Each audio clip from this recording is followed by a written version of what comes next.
ये विधानसभा में हम क्यों आए हैं ये बता रहे हैं आपको। आज तक हमने जब से देश आजाद हुआ कांग्रेस को चुन कर दिया। हमने कभी कांग्रेस पर टीका टिप्पणी नहीं की, लेकिन हम किसके भरोसे पे रहे। शहर की हालत 5 साल 2016 में 15 और 16 में पानी नहीं था। तब कहां थे यहां के आमदार और खासदार।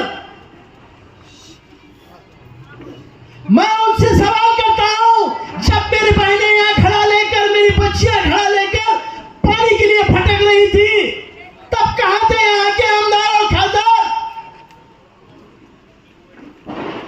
और हमें डराते हो कि बीजेपी आएगी। अरे बीजेपी तो कोसों दूर है, बीजेपी तो यहां बिल्कुल नहीं आएगी।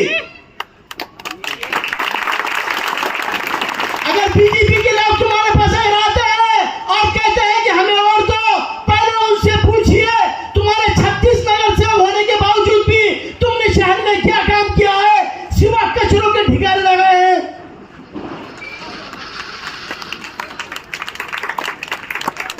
आपको यहां पर मैं जब स्टेज का पॉइंट बताने के लिए आया था, तो मेरे दोस्त ने किसी एक जगह पर ले जाया और कहा कि अख्तर भाई से मिलना है आपको।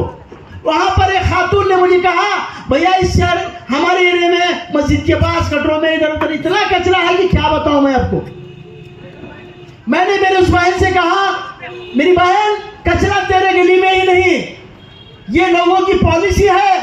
कचरा मुस्लिम, दलित, आदिवासी ऐसे लोगों के गली में वो कचरा उठाते नहीं है। सफाई का मामला सिर्फ हमारे तक ही है। आप जाइए आदर्श कॉलोनी में, आप जाइए आशियाने बंगले के पास, बताइए वहां अगर एक चूहा भी आपको पड़ता मरा हुआ दिखा तो 1 घंटे के अंदर उसको उठा देते हैं। लेकिन हमारे पास कोई कुत्ता भी अगर मर के सड़ के पड़ता है, 8-8 दिन को आके यहां सफाई नहीं करता। क्यों? हम लोग टैक्स नहीं भरते क्या? घर का टैक्स भरते हैं, कचरे के लिए टैक्स देते हैं, पानी के लिए टैक्स देते हैं, एजुकेशन के लिए टैक्स देते हैं। हर चीज जब हम देते हैं तो वो सुविधा हमें क्यों नहीं। मैं किसी मजहब की तरफ टारगेट नहीं कर रहा हूं, मैं गौर गरीबों की बातें कर रहा हूं। मैं उन बड़े लोगों की बात कभी नहीं करता हूं कि मुझे डर सिर्फ मेरा अल्लाह का है। मैं जिसका भी काम करूंगा वो अपने अंदर खौफ खुदा रख के काम करूंगा इंशाअल्लाह ताला। जब 2016 में दुष्काल गिरा और मैं बार बार मुख्यमंत्री महोदय से आग्रह कर रहा था कि हमारे पास पानी नहीं है, मेरे साहिल में रेल का पानी नहीं आया। मैं बोर के लिए बार बार उनके पास जा रहा था। उस वक्त बोर की परमिशन 200 फीट की थी। यहां का पानी का ग्रोथ बहुत नीचे चले गया। मैंने मुख्यमंत्री से कहा, मुख्यमंत्री महोदय हमारे पास का पानी का सत्र बहुत गिर चुका है, आप बड़ा मेहरबानी करके हमको स्पेशल केस बनाकर 500 फीट का परमिशन दे। उन्होंने कहा ऐसा नहीं कर सकते। मैं वाला पेशेंट को केस बोल के दीजिए, हमारा अगर पानी का ग्रोथ बढ़ता है तब हमारा आप 500 फीट का कैंसिल कीजिए। उन्होंने मुझे मेरे रिक्वेस्ट पे मैंने उनसे कहा मेहरबानी करके दीजिए, उन्होंने 500 फुट का दे दिया। उस वक्त मैं पूरे शहर में 1000 बोर मारा हूं। यकीन मानिए, जो भी महिला मेरे ऑफिस में घड़े लेकर आते थे मोर्चा लेकर, कुछ महिला मेरे घर पे मोर्चा लेकर आते थे, तब कहते थे कि भैया हमें पानी दो। मैं उनसे रिक्वेस्ट करता था, मेरी बहन, मेरी माँ, मैं कैसे दे सकता हूं जबकि धरण में पानी नहीं है।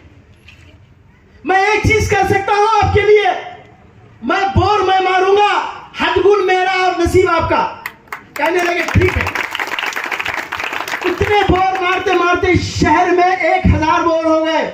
मेरे नाम की कंप्लेंट चली गई आमदार के पास, वो अपनी मनमानी कर रहा है। आमदार ने कहा कि इतने बोर क्यों मार रहे हो आप। मैं बोला मेरे घर पे तो नहीं मारा हूं, मेरे रिश्तेदारों के घर के सामने तो नहीं है। मैं जो कुछ कर रहा हूं इस शहर के लिए कर रहा हूं। पानी नहीं है, लोग शर्म के मारे औरतें मुंह को पल्लू लगाकर रात में अपने शौहर को लेकर कोई मोटरसाइकिल पे पानी भर रहा है, कोई ऑटो में लेके पानी भर रहा है। क्या भूल गए आप लोग? इस चीज को आपको याद करना पड़ेगा, आपके अधिकारों को याद करना पड़ेगा। वो देखते हुए मैंने उजनी का पानी लाने के लिए 688 करोड़ रुपए का एक एस्टीमेट बना कर लिया एमजीपी से, और वो एस्टीमेट लेकर यहां के जो महाराष्ट्र के पानी पुरवठा मंत्री थे, वो बेचारे बीजेपी के थे, उनसे मैंने कहा, वो कहने लगे इसका बजट बहुत ज्यादा होता है, बराए मेहरबानी करके आप लोग गुफ्तगू ना करें। और कुछ चालाक छोकरी जो है कांग्रेस की, ये कहती है कि हमने महापौर बनाए बोल के तो आपने पानी लाया।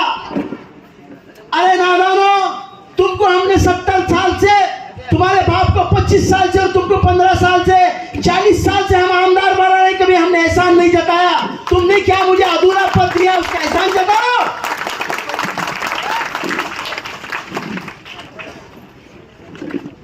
कभी किसी यहाँ के हिंदू ने, कभी किसी मुस्लिम ने या दलित ने, क्या किसी आदिवासी ने यह नहीं कहा कि हम आप पर एहसान कर रहे हैं?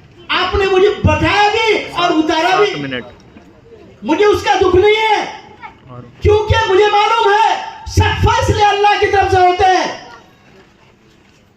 उसके उतारने पे भी कुछ तो भी अल्लाह का राज है। अगर वो ना उतारते तो मैं इस जगह पे आज तुम्हारे सामने उम्मीदवारी के लिए दाखिल नहीं करता।